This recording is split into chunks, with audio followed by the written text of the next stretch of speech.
Hey guys, thanks for joining me. In this video we're going to be installing a block out roller blind. Now whether it's your home or your office, you're probably wanting to block out the light, filter the light, add a splash of colour, maybe protect your furniture from those harmful UV rays, whatever it is. Stay tuned to this video. I've got 5 important tips throughout the video that you'll want to see before you take on the challenge of installing your own roller blind. Now it's an easy task, follow the steps. Let's get into it.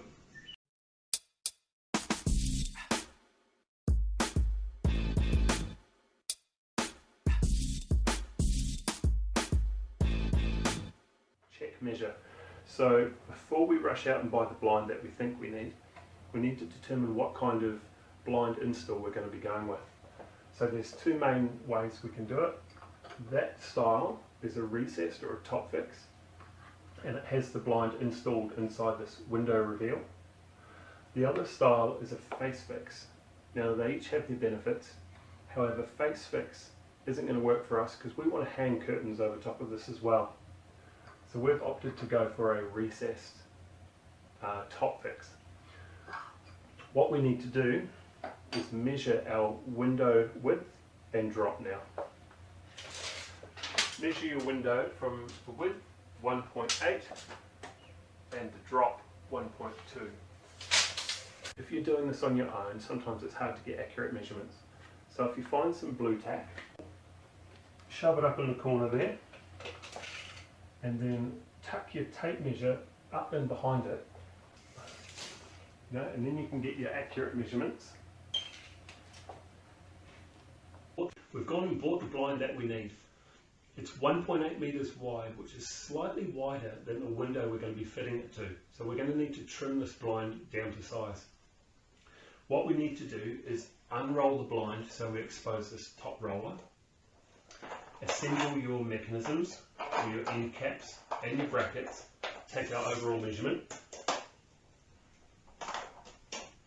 1797.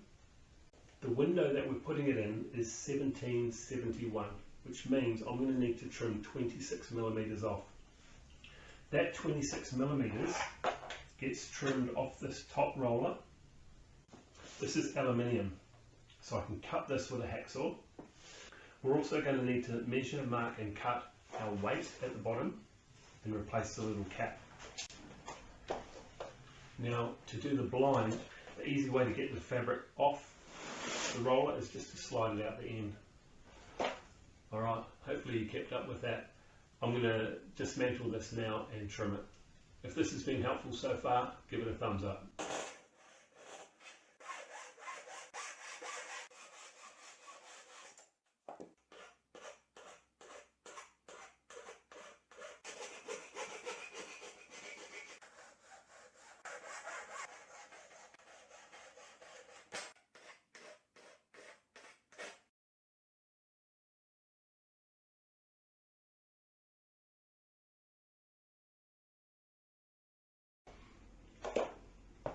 Hopefully you can see just here, I've cut the top roller to size.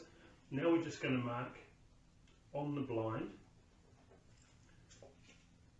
that measurement there. Mark the back of the blind, the white side, top and bottom. Spread the blind out and draw a nice straight line between the two. Now you can either use a really sharp blade or a sharp pair of scissors. If you are going to cut with scissors, make sure you don't close the scissors completely between each cut because it seems to put a little kink or a stretch in the blind fabric.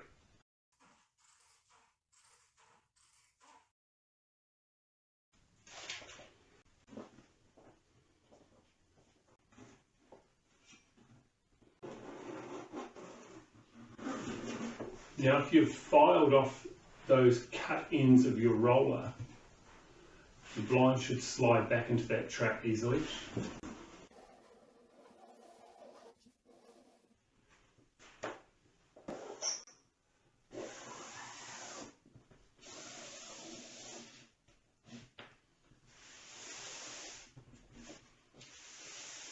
And replace your end cap.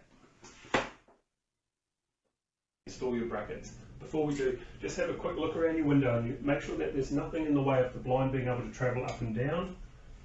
We're quite lucky we've just got a low profile window opening handle thing there, nothing else in the way. So what I'm going to do is put these pretty much centre. I'm pre-drilling a couple of holes into the timber here just to avoid potentially splitting the timber, and it makes the screws go in easier. So just select a drill bit smaller than the screws that you're using. Of course, this is timber. If you're going into masonry, brickwork, concrete, you're going to need to use a masonry drill and plugs. And here's a tip. When you're screwing your brackets into place, try not to let the chuck of the drill rub against the paint there, because it will rub the paint off and you'll end up with a black mark you have to paint over later. You can avoid that by using a longer, like an extension on your driver, or just angling your drill out a little bit. Just roll back up the blind now, and we can attach our mechanisms at each end.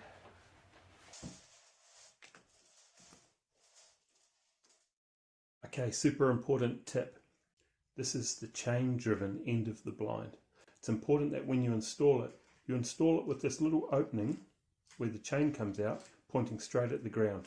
If you were to install it on its side, you'd end up with quite a noisy chain mechanism. This is the second end to be installed. I wanted to show you this. It's got a clever little mechanism that some of these blinds have.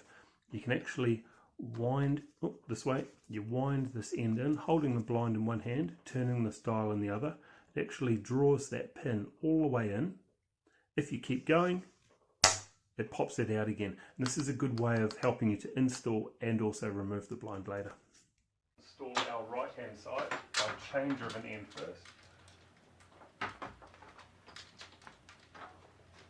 And then using that wheel that I showed you,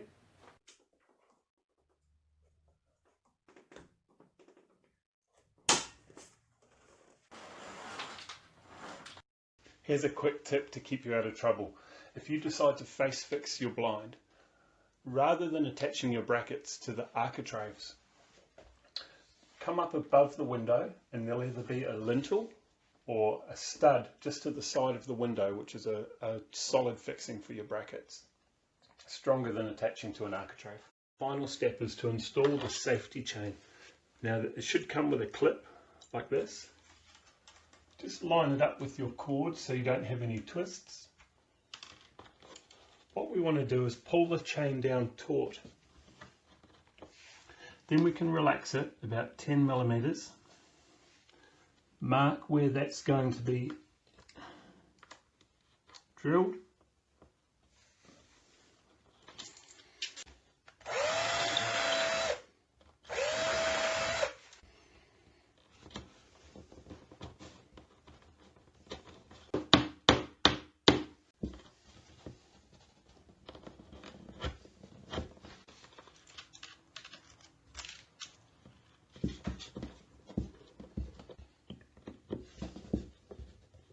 The Australian standards say that if you've got a drive chain or a cord from your blinds lower than 1.6 or 1600 millimeters from the ground, they need to be secured in a cleat, and that's to prevent it being a choking hazard to children or pets. Nice new home with aluminium window frames, don't drill into them. You're going to avoid your manufacturer's warranty. I've always thought that you couldn't screw blind brackets into the UPVC window frames, which is the unplasticized polyvinyl chloride.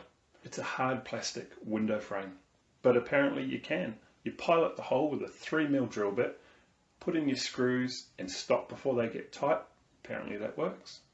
What do you know? Still, I reckon drilling into that plastic's not the best idea. If you can find some timber or some masonry nearby that you could attach your roller blinds to, would be better. The one I didn't mention was ceiling fix brackets. So a ceiling fix is normally when you've got floor to ceiling windows. You can't just drill into the plasterboard. It's not going to hold. So to get some really solid fixings in the ceiling, get a Ramset hollow wall anchor. They're about $2 each and they can hold about 10 kilos. Or a spring toggle cavity fastener, which is about $1 each. Slightly smaller, slightly cheaper, but still a good product. There's lots of videos on YouTube about hollow wall anchors and masonry wall plugs, so we're not going to cover that now. If you like this video or you found it helpful, give it a thumbs up. If you're new here, be sure to subscribe to the channel for more helpful DIY tips. Click the little bell to get a notification each time a new video is available. Any suggestions you want to make to the channel or any DIY content that you want to see. Remember, this channel is all about helping you tackle those DIY jobs at home. Thanks for being there. Thanks for watching. See you on the next one.